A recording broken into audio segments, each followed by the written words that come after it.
Hello and welcome back to ECCMID TV. My next interview guest is Dr. Ina Willemsen from the nice city of Breda in the Netherlands. First of all, thank you for being here. Nice to be here. How did you like ECCMID so far? Oh, very good. Yeah, I like it. Madrid is a wonderful city and the conference is good. When did you arrive? Friday in the end of the day. Yeah.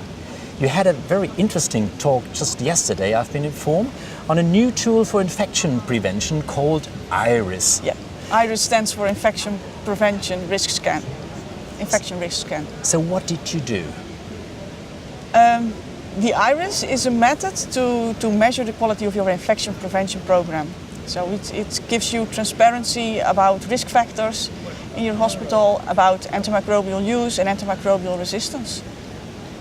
And yeah, it's like normal infection control, only it's bundled. It bundles all the audits and surveillances to perform them at one moment in time, in 1 month, in one medical specialty or in one nursing home, that's also possible.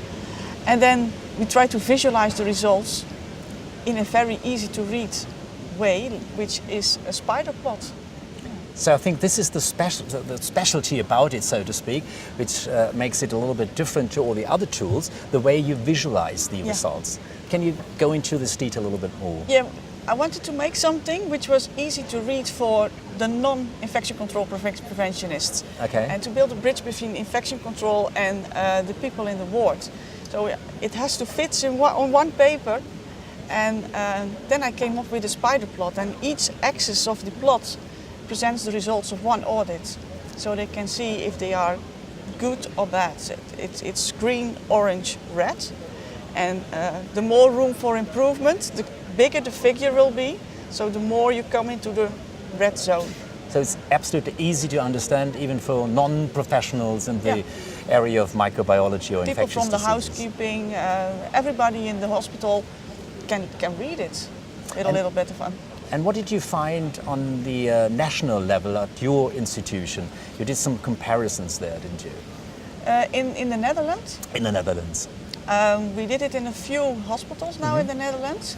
And it's very interesting because you see differences and then you start talking with each other.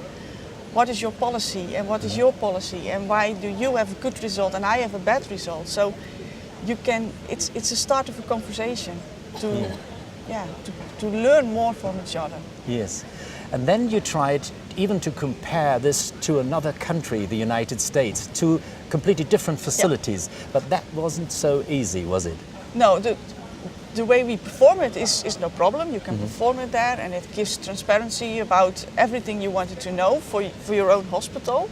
But if you try to compare the situation in the US hospital with our hospital, it was very different because the local standard and the guidelines, there were large differences were there.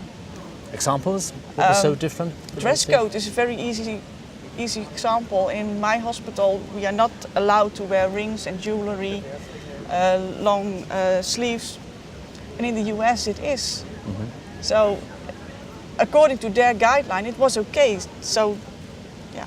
And if I judge it with my guidelines, I would say it's not good. So then you get two different figures. What is the standard you compare to? So in order to compare the IRIS results, the guidelines have to be at least quite similar to each other. Yeah. Is that correct? Yeah, so I think you have to start regional, where the differences are not so big. Yeah. And I hope that there will be more standardization in guidelines. For example, wearing of jewelry, that has to be something that's standard all over the world. Yeah, it seems so, because bacteria don't bother whether someone has other guidelines or not. Yeah, very interesting. But if you talk about antimicrobial use, that's maybe more difficult to standardize. Absolutely. Yeah. So all the best to you and your research for IRIS, I don't know, 2.0 or 3.0 next time.